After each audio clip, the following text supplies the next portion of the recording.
Hello and welcome again. It's so nice to see each and every one of you. And I would like to thank everyone who contributed to my conversation that we were having last week, telling me a little bit about yourself.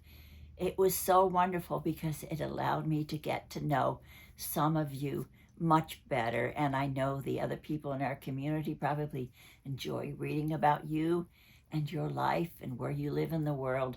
So I want to thank you ever so much. I read each and every story, and I sincerely appreciate it.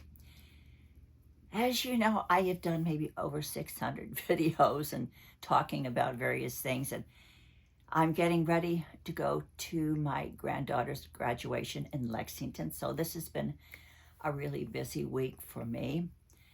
And I started thinking about after my husband died, I have gotten into a routine down here in South Beach. It's more or less a routine of slow living. I do things that every day that, among other things that I do outside of the realm, but every day I have a kind of a routine, and I call it slow living because it's a way of life that's given me peace in my life. And I was thinking I'm going to be in a different environment entirely. I'm going to be surrounded by a lot more people than I have been in a couple of years. My daughter is very social. She has a lot of friends and is always like a whirling dervish doing things here and there. And I thought, how am I going to be able to incorporate my lifestyle, my slow living lifestyle, and how can I take that with me? And I was thinking about maybe all of us. When you are over 50 or over 60, something happens to us. We really begin to appreciate each and every day. We appreciate the time during the day that we spend on things because we know it's very, very special. It's not like when we were younger and we felt like we had eons of time ahead of us. So I think probably most of us are a little bit conscious about how we spend our time. Now, I know some of you out there are very, very social, like my middle daughter. She thrives on having people around and activity and all that. So if that's your thing and that's the way you live your life, I think even you will be able to incorporate some of the things that I have in my life. And I basically feel that it's a sense of peace, a sense of slow living that I have adopted during my day, no matter what else I'm doing. And the first thing I do in the morning is that I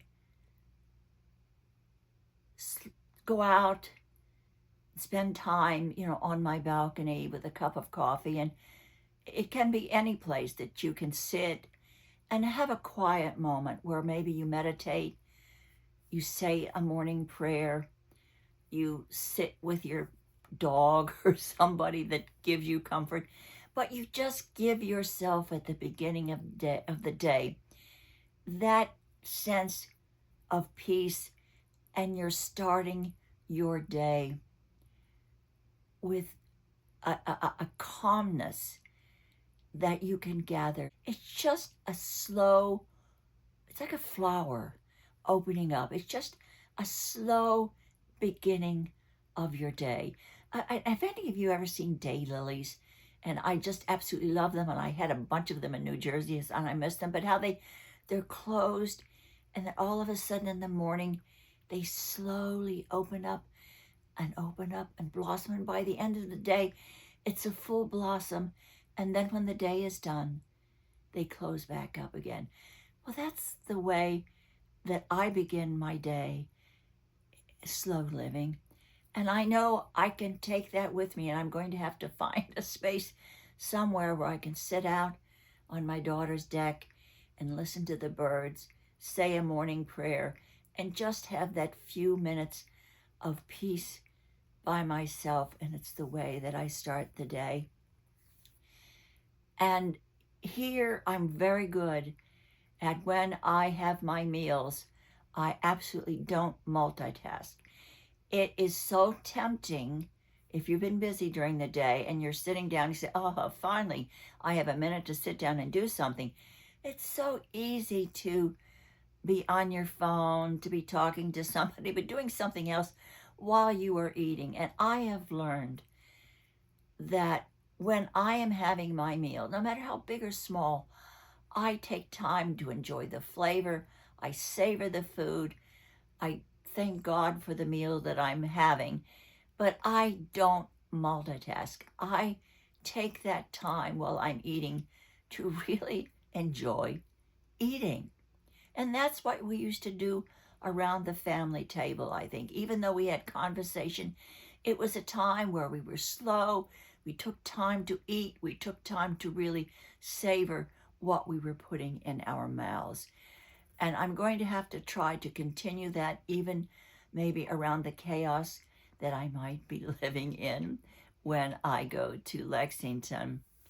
I need to create also, and I think it's an important part of slow living, it's a moment during the day when you just absolutely kind of shut down, you become still and quiet, whether you are sitting by the window and watching the clouds go by, whether you are taking a time to read a book for a moment, or just to give yourself a retrospective of the day.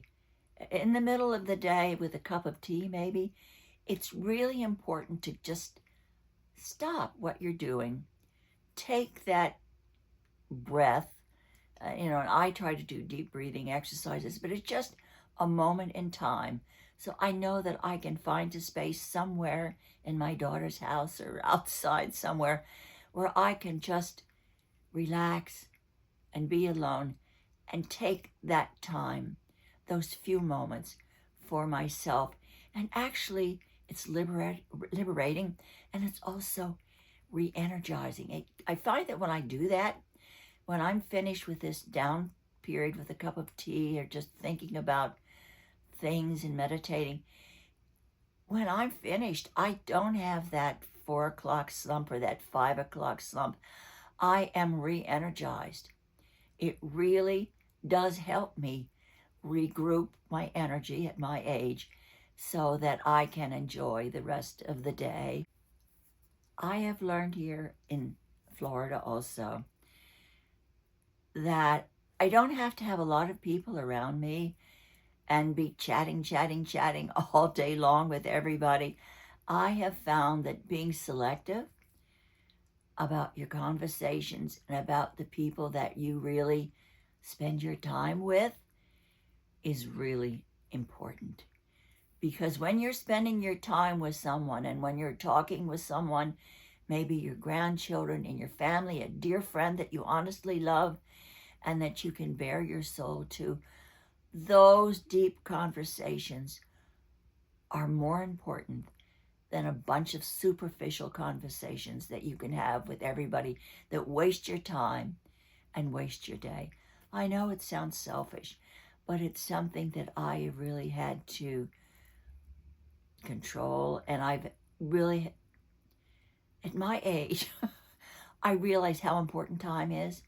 So how I spend my time is extremely important to me. And I'd like to have your thoughts on that as well.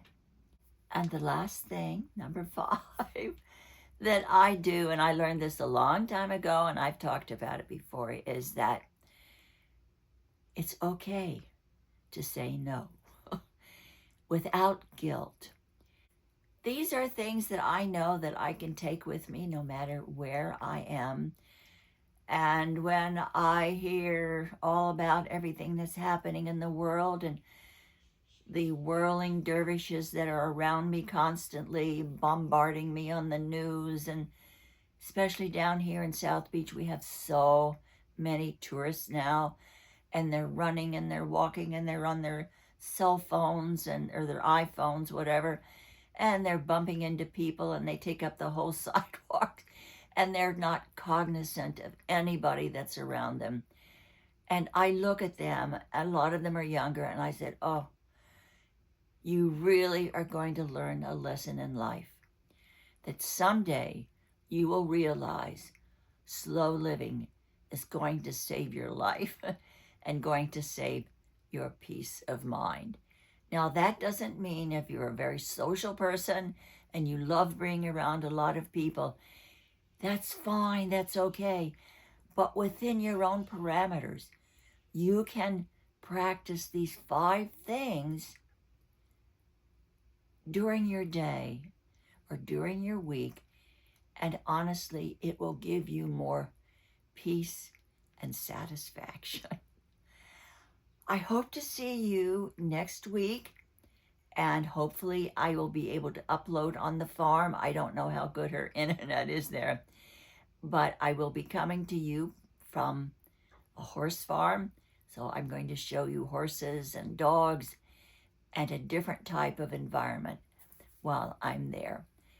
Thank you for being with me. I love each and every one of you, and I hope to see you next Tuesday from Lexington, Kentucky.